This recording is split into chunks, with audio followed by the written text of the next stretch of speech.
اخ يا زمن على الناس المنافسنة دي، الغلاوية اللي عايشين معانا تلاقيهم كلهم بنار وصور يا اخي، عايشين معانا ب70 وش. ما تعرفش يا اخي الحقد والنار اللي جواهم ديت منين. اما نفسي اعرف انت تصنيفك ايه في القارة يا اخي. يعني تبقى الناس كلها بتحبك ويطلع هو من تحت الارض يا اخي ويكرهك. لا، ويكره محبة الناس ليك. يعني الناس اللي بتحبك تلاقيه هو كارههم كمان. ما اصل هو مش محبوب من حد يا اخويا. حتى الهدوم يا اخي اللي انت لابسها يا اخي كرهاك يا اخي. انت حاطط بلاك يا اخي على قلبك، ماشي بمزيوت انت اسود.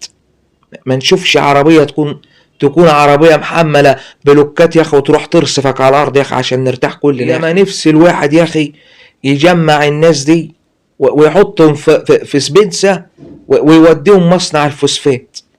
انا ما اعرفوش فين مصنع الفوسفات ده، بس انا عايز اشوفهم اخويا وهم مفسفسين جوه المصنع. اما نفسي اشوف واحد فيكم يا اخي مفسفس يا اخي عشان ارتاح نفسيا منكم يا غلاوي يا اخي. ده كل مرض في الدنيا وليه علاج، الا الناس دي اللي نفوسها مريضة بعد عنك مش لاقيين لها علاج ابدا. ولو لقوا لها علاج حتى اصلا مش هيجيب معاهم نتيجة.